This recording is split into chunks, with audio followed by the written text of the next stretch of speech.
Assalamualaikum warahmatullahi wabarakatuh. Salam sejahtera bagi kita semua. Perkenalkan, saya Rismul Trianto Salawali, dosen program studi analisis kimia pada Akademi Komunitas Industri Manufaktur Bantaeng. Pada kesempatan ini, saya menyampaikan pernyataan diri dosen dalam unjuk kerja Tridharma Perguruan Tinggi pada unsur pengajaran sebagai bagian dari proses sertifikasi dosen tahun 2026. Sebagai dosen, saya memiliki tanggung jawab melaksanakan Tridharma Perguruan Tinggi yang meliputi pendidikan dan pengajaran, penelitian, serta pengabdian kepada masyarakat. Dalam bidang pendidikan, saya mengampu beberapa mata kuliah, salah satunya uji elektrokimia. Pada video ini, saya memilih mata kuliah uji elektrokimia sebagai representasi unjuk kerja saya pada aspek pendidikan dan pengajaran. Mata kuliah ini dilaksanakan pada semester 1 dengan bobot 1 SKS.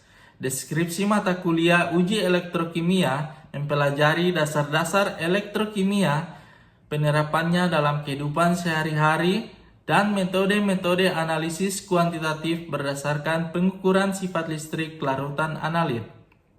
Di mana capaian pembelajaran mata kuliah ini, mahasiswa diharapkan mampu menjelaskan dasar-dasar elektrokimia, mampu menganalisis aplikasi elektrokimia dalam kehidupan sehari-hari dan industri, serta mampu menjabarkan analisis-analisis elektrokimia.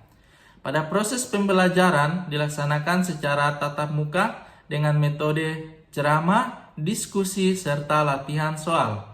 Penilaian mata kuliah ini dilakukan secara berkelanjutan sesuai dengan rencana pembelajaran semester yang terdiri dari tugas 15%, kuis 10%, ujian tengah semester 35%, dan ujian akhir semester 40%. Pada video pembelajaran yang akan saya tampilkan, saya akan melaksanakan pembelajaran pada pertemuan ke-12 dengan topik menganalisis data terkait hasil titrasi potensiometri. Demikian pengantar singkat terkait mata kuliah yang saya ampu. Selanjutnya saya mengajak Bapak Ibu Asesor untuk menyaksikan proses pembelajaran yang saya laksanakan di kelas. Terima kasih. Wassalamualaikum warahmatullahi wabarakatuh. Assalamualaikum warahmatullahi wabarakatuh. Waalaikumsalam warahmatullahi wabarakatuh.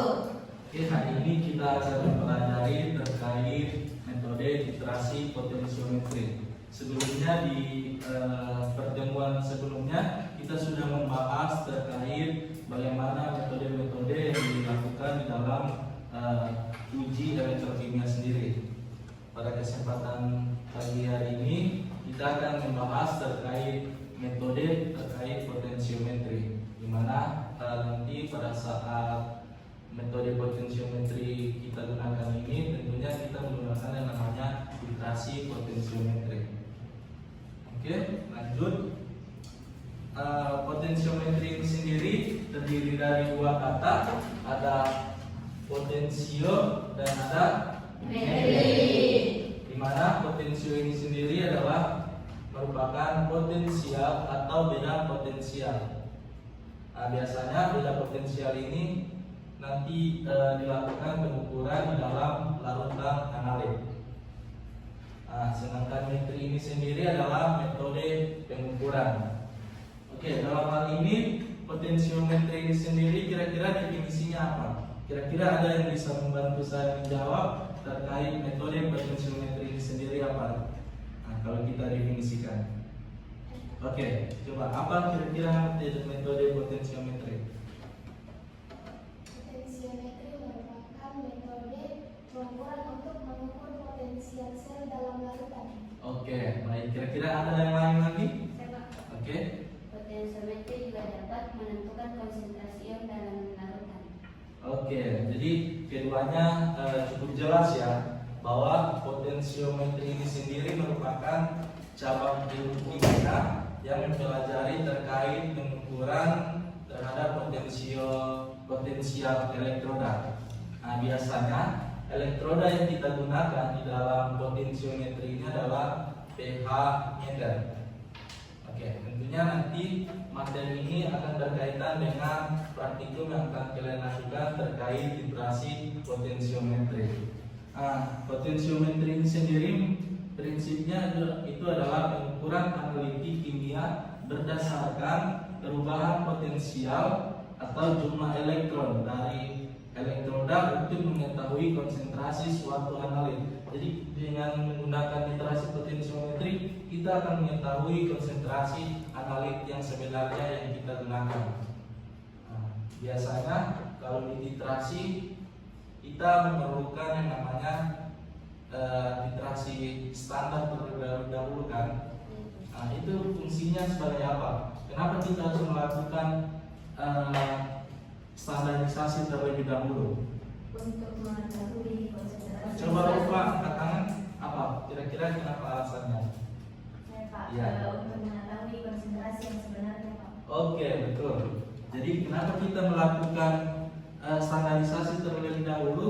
Jadi kita ingin mengetahui seberapa besar konsentrasi yang ada di dalam analit.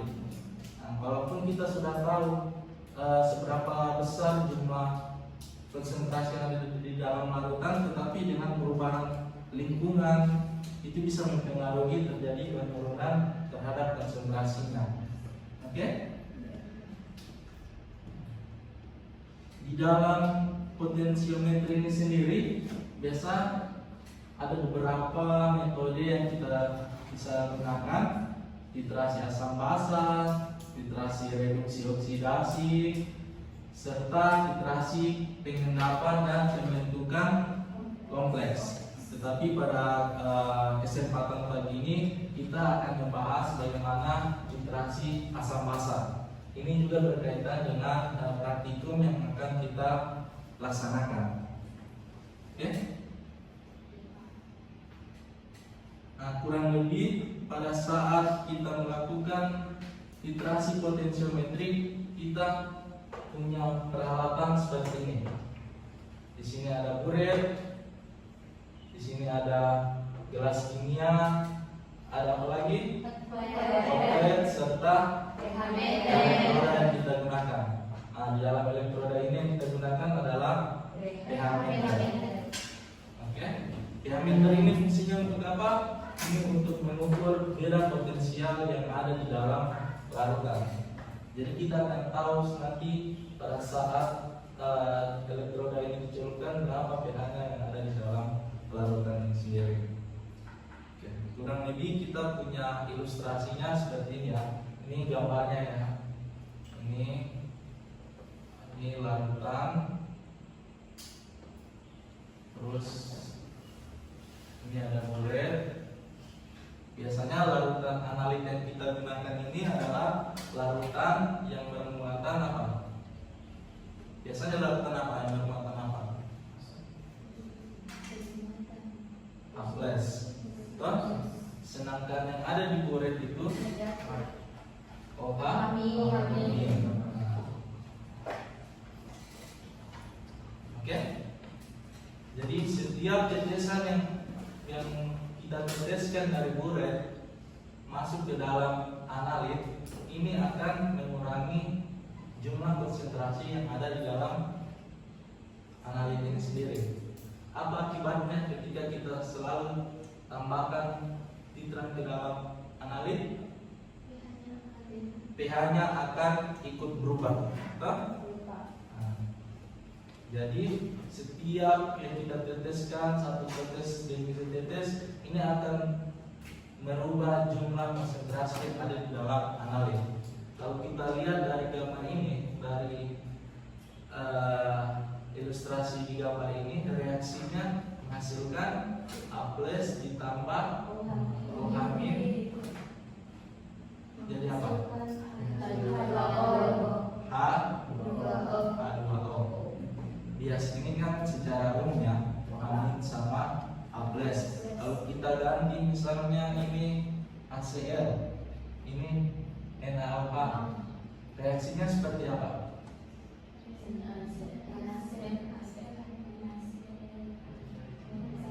HCl reaksinya menjadi NaCl plus akan kita pelajari di literasi potensiometri. Jadi paham ya semua? Oke, kita lanjut. Nah, di literasi potensiometri ini kita tidak serta-merta menentukan bagaimana cara menentukan titik ekivalen. Biasanya di titik ekivalen ini bisa kita lihat dari perubahan yang terjadi di kurva atau di grafik. Oke, misalnya kita punya data volume dan pH. Kalau kita tuliskan, biasanya pada saat melakukan literasi ini kita kadang mendapatkan grafik yang modelnya seperti ini. Oke, kira-kira di mana terjadi titik ekivalen ini? Kita tidak tahu kan di mana titik ekivalen ini terjadi. Biasanya titik ekivalen ini terjadi ada garis singgungnya kan. Jadi kita bisa melihat di mana titik tengah terjadi ekivalennya. Oke? Kalau kita lihat dari grafik ini, kita bisa menarik garis singgung. Kita tarik garis singgungnya, terus kita tarik garis tegak lurus ini juga, terus kita tentukan titik tengahnya di sini. Nah, maka titik ekivalennya bisa kita tentukan bahwa titik ekivalen terjadi di sini. Maka ini adalah titik ekivalen yang terjadi. Oke? Jadi di literasi potensiometri kita bisa menentukan titik ekivalennya melalui kurva. Ada yang ingin bertanya? Oke, kenapa? Mengapa literasi potensiometri tidak menggunakan indikator warna? Oke, bagus, pertanyaan yang cukup bagus. Kenapa pada saat menentukan titik ekivalen kita tidak melakukan penambahan indikator? Iya, bahwa kalau di literasi normal atau di literasi biasa, kadang kita menentukan titik ekivalen itu atau titik akhir literasi itu berdasarkan terjadi perubahan warna. Nah, itu menggunakan indikator.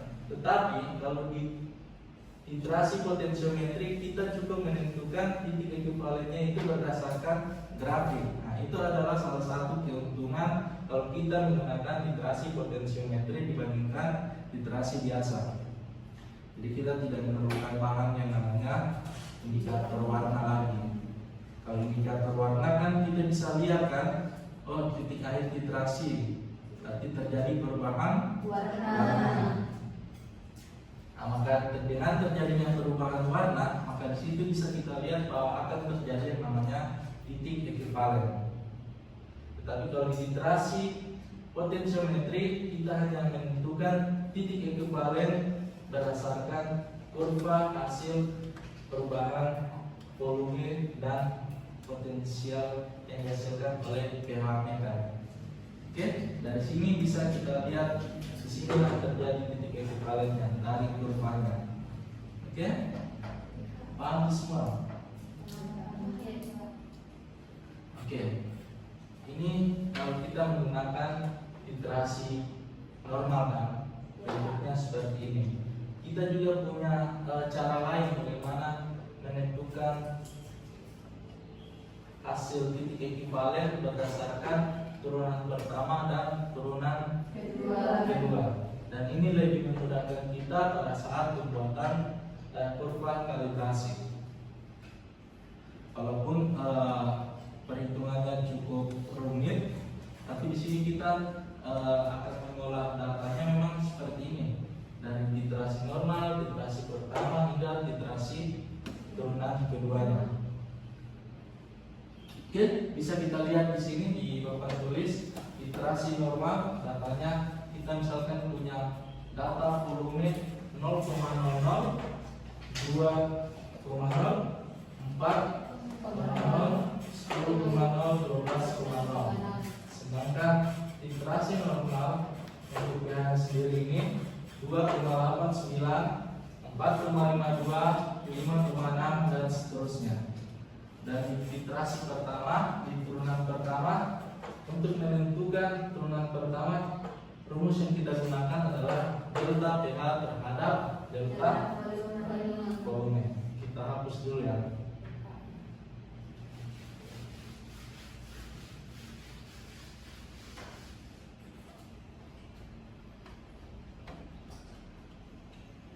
Kalau iterasi normal kan kita bisa langsung menarik garis kan untuk pembuatan kurva antara volume dan pH-nya. Tapi kalau turunan pertama kita tidak serta-merta langsung membuat grafiknya dari hasil iterasi normal.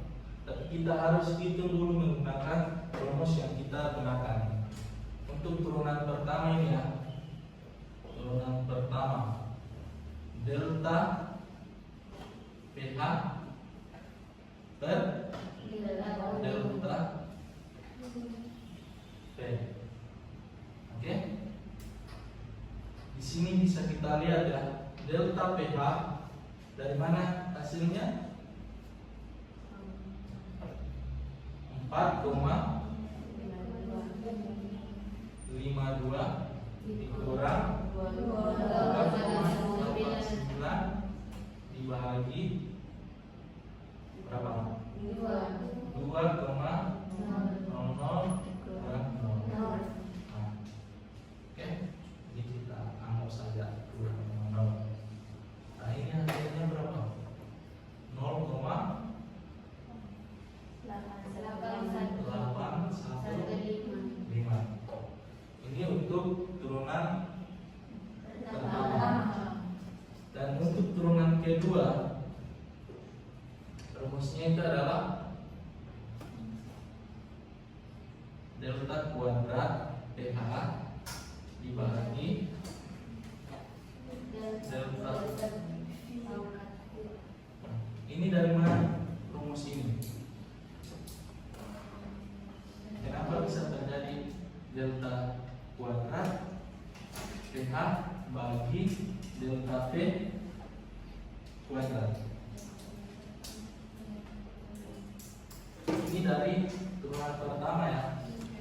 Kita mempunyai rumus di turunan pertama itu adalah delta pH. Delta pH apa? Dan delta volume. Karena kita mau mencari turunan kedua, maka kita di sini secara umum ini ya rumusnya. Delta pH ya. Oke, itu dibagi delta P kali delta P, maka dapatkan delta kuadrat pH dikali dibagi delta P kuadrat. Oke. Bagaimana cara menghitungnya? Cara menghitungnya untuk turunan kedua sama dengan turunan pertama. Oke? Angkanya yang berbeda. Kalau di turunan pertama kita mengambil dari hasil iterasi normal. Tetapi kalau di turunan kedua kita tidak lagi mengambil data yang ada di iterasi normalnya. Di hasil pengukuran kan kita mengambil data yang ada di turunan pertama. Bagaimana kalau kita mengambil hasil di turunan pertama? 0,270 dikurang 0,815 dibagi 3,0 dikurang 1. Ini hasilnya berapa? Minus 0,223. Maka ini didapatkan hasilnya untuk turunan pertama dan turunan kedua. Bagaimana dengan volumenya? Nah, apakah rumusnya sama dengan turunan delta pH per delta P atau berbeda? Tentu berbeda ya. Untuk volumenya ini sendiri kita mengambil nilai rata-rata dari volume awal, bukan lagi 2 dikurangi 0 yang seperti ini delta P. Tetapi kita rata-ratakan 2 ditambah 0 dibagi 2 sama dengan juga dengan ini. 4 ditambah 2 bagi 2 sama dengan 3. Nah, untuk turunan kedua, begitu juga sebaliknya, kita ambil dari data yang ada di turunan pertama. Oke? Sampai sini paham? Nah, coba kira-kira siapa bisa lanjutkan untuk data yang ada di turunan pertama dan turunan kedua. Saya minta 1 orang. Oke, silakan. Untuk turunan pertama ya. Bisa kira-kira dijabarkan hasil perhitungannya seperti apa supaya bisa mendapatkan hasilnya. Oke. Siap-siap ya untuk yang turunan kedua, sebentar saya tunjuk. Oke. Turunan pertama delta PH per delta P. Bagaimana ininya? Penjabaran. Oke, bisa.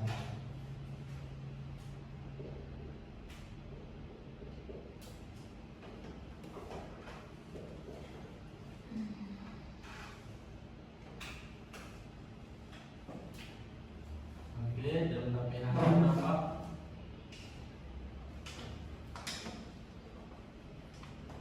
Oke, 5, oke. Yang ini datanya. Berarti kalau kita mengambil untuk menghitung hasil yang ini, berarti kita ambil yang sebelumnya kan. Nah, kalau untuk yang ini berarti kita 5,89 kurang 5,06. Oke. Terus dibagi.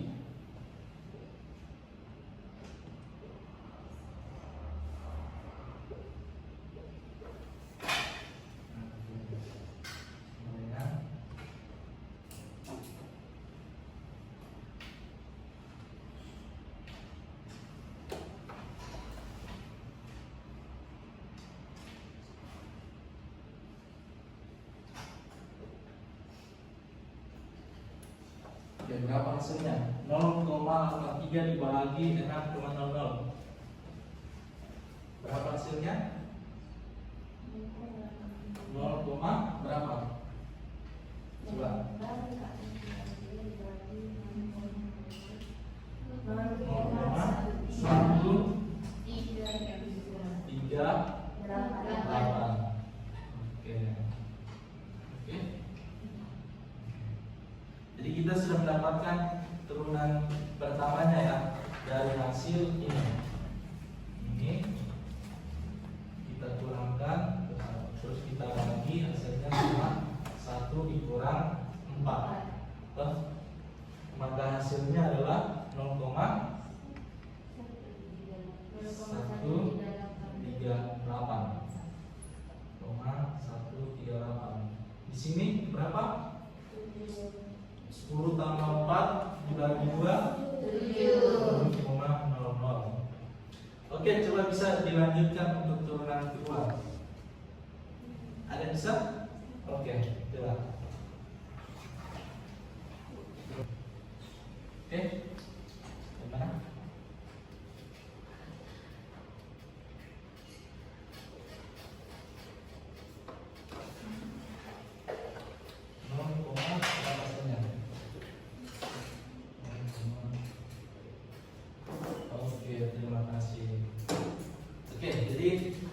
Mendapatkan hasil turunan kedua ya.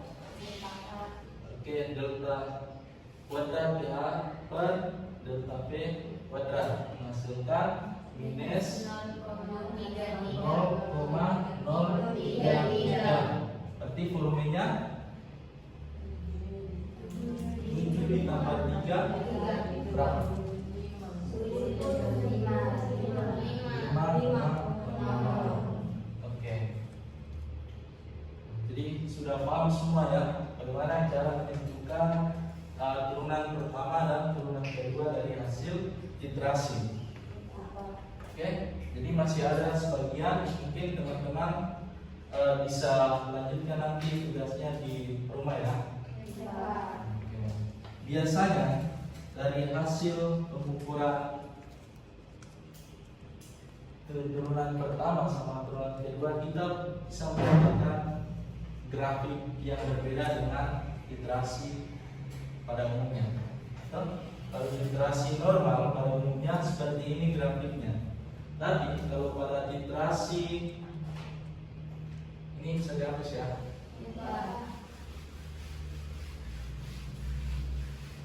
Iterasi pada turunan kedua sampai ketiga itu jelas berbeda. Kalau untuk turunan pertama, kadang kita mendapatkan hasil grafik yang seperti ini. Nah, jadi bisa lihat perbedaannya ya. Sedangkan untuk turunan ketiga, kadang hasilnya seperti ini. Karena kita biasanya mendapatkan nilai yang minus, biasanya grafiknya seperti ini.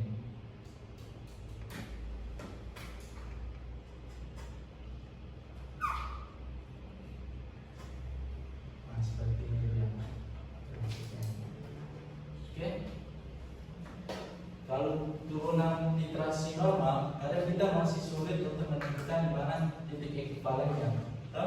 Tetapi pada saat turunan pertama sama turunan kedua, kita lebih mudah menentukan di mana titik ekivalennya. Kalau kita lihat dari grafik ini, di mana letak titik ekivalen di turunan pertama? Di sini kan? Terpotongan. Nah, di sini terjadi titik ekivalen. Sedangkan turunan kedua perpotongan antara ini. Maka di sini terjadi titik ekivalennya. Jadi kita lebih mudah menentukan titik ekivalen menggunakan turunan pertama sama turunan kedua dibandingkan dengan yang menggunakan iterasi kurva pertama. Oke? Kira-kira ada yang ingin bertanya di sini? Oke? Kenapa pada saat pembuatan kurva kalibrasi terjadi kelonjakan pada saat pembuatan grafik? Oke, kita bisa lihat ya di kurva pertama, kedua sampai ketiga ini terjadi lonjakan yang sangat drastis sekali kan? Ini akibatnya apa? Ini akibat yang tadi di ilustrasi kita dengan penambahan ion kohamin ke dalam larutan A+ itu bisa membuat jumlah mol yang ada di larutan itu sama dengan yang ada di titran. Titrannya itu yang mana? Yang ada di kuret yang bersifat kohamin. Maka pada saat kita melakukan titrasi tertetes, itu akan mempengaruhi konsentrasi yang ada di analit, sehingga itu membuat jumlah mol yang ada di dalam larutan itu sama dengan konsentrasi yang ada di larutan titrannya. Maka pada saat kita lihat dari data hasil pengukuran terjadi lonjakan yang sangat spesifik sekali. Maka di situ terjadinya yang namanya titik ekivalen. Oke? Masih ada yang ingin bertanya? Kalau tidak ada, nanti kita lanjutkan tugas kita di rumah untuk melanjutkan iterasi yang ini ya, turunan pertama sama turunan kedua. Nanti setelah dilakukan hasil perhitungannya, silakan kalian buat grafik berdasarkan iterasi normal, iterasi pertama sama iterasi kedua. Oke? Mungkin materi terkait iterasi potensiometri sampai di sini. Nanti kita akan melanjutkan lagi di pertemuan selanjutnya. Saya akhiri. Wabillahi taufiq wal hidayah. Wassalamualaikum warahmatullahi wabarakatuh.